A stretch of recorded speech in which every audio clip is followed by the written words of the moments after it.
It says, to protect our restaurant's culture, we installed a minimum standard in our business casual attire dress code, which includes jeans and sneakers, but prohibits basketball caps, or baseball caps, excuse me, and athletic clothing, including sweatpants and tops.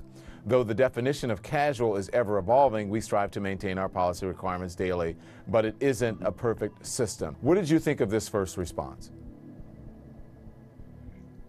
First of all, I thought it was just covering their butt, and it wasn't the type of response that I thought was efficient, because I think they lied a lot in that statement. Now they released a recent statement earlier today, basically apologizing for what happened. And now they want to make a lot of changes. But the reason why I said is, I felt like it was racism, because I'm seeing 2 or 3 white guys in shorts, t-shirts, and sneakers, and you're not turning them away. And so it felt like back when I was in high school, when I had a crossbar in my yard, because I made a decision to further my education, at the University of Georgia.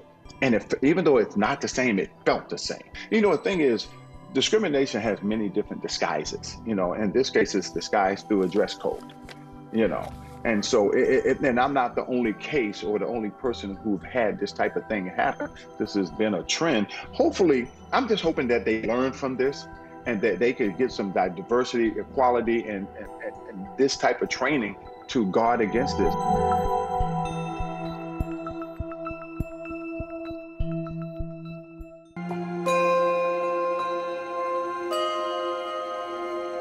This is murder, what happened to my son, Ronnie.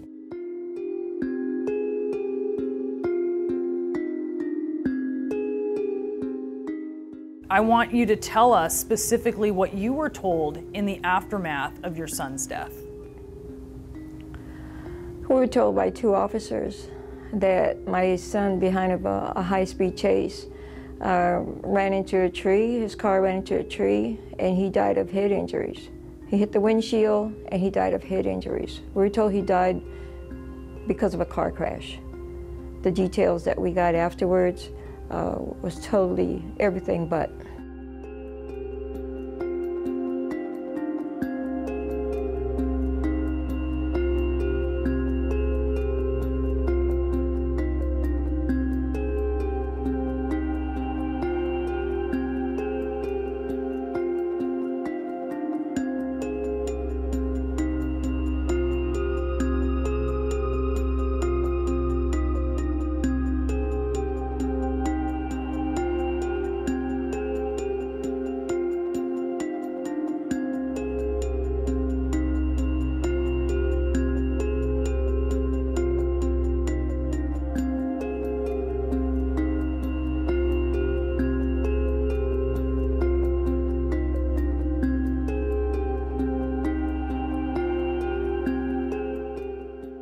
This is a case where all the evidence directly contradicted the narrative provided by law enforcement.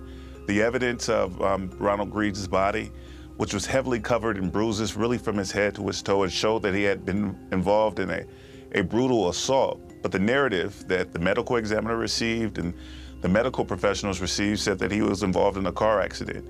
And as the ER doctor pointed out, it just didn't add up.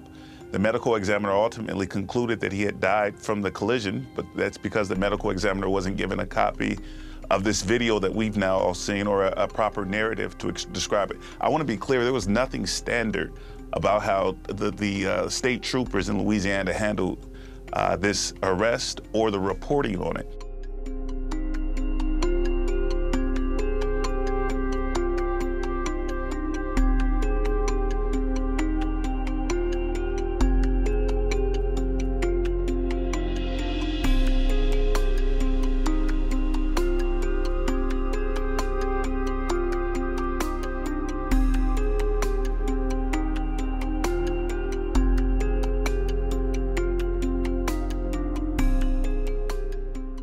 From that first time reviewing it, I relived it every day since then. The fact that it was a cover-up, it's been a nightmare.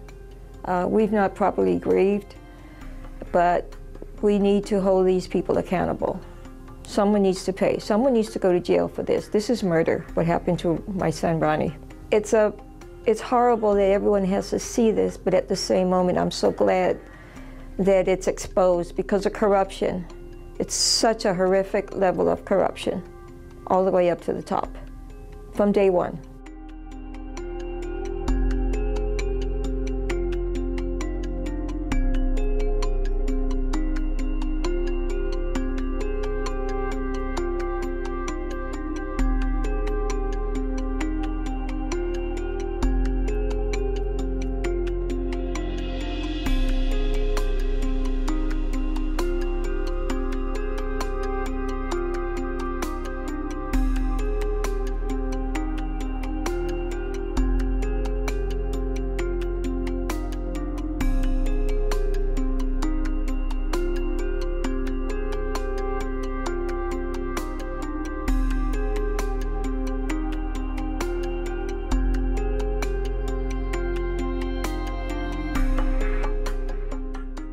He found a laughter. He found everything was happy for him, regardless of what he went through, a cancer survivor, everything in life that he succeeded to overcome. That's something we're going to miss, but we'll remember him, and it makes us stronger because of that. Everyone who knows Ronnie knows his heart, and they're grieving, and it's heavy for them as well.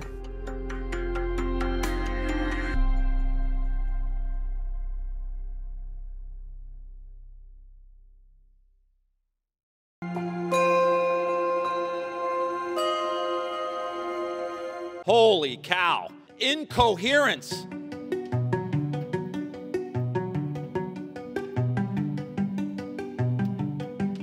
I want to thank the gentleman from New York and the other Republicans who are supporting this, and thank them for their bipartisanship. To the other 90% of our friends on the other side of the aisle, holy cow, incoherence.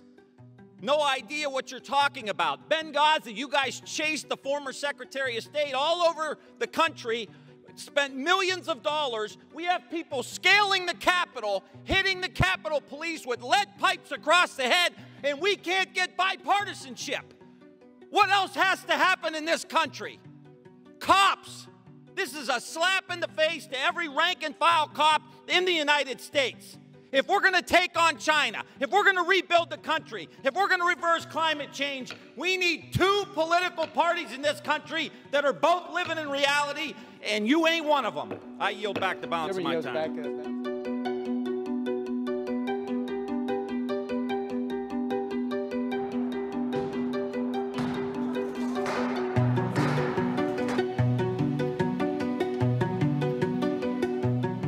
So, Mr. President, it's not at all clear what new facts or additional investigation yet another commission could actually lay on top of existing efforts by law enforcement and Congress. We have people scaling the Capitol, hitting the Capitol Police with lead pipes across the head, and we can't get bipartisanship.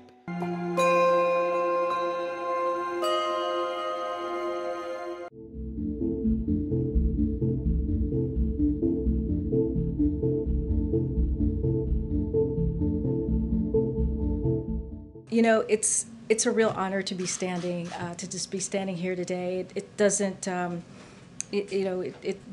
appreciate the historic nature, I really do. But I believe that, being behind this podium, being in this room, being in this building is not about one person. It's about, what we do on behalf of the American people. Clearly, the president believes in representation matters, and I appreciate him giving me this opportunity. And it's another reason why I think we are all so proud that this is the most diverse administration in history.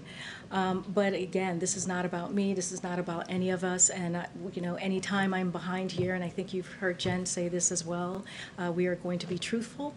We're going to be transparent, and that's the way I believe the president would want us to communicate to the American people.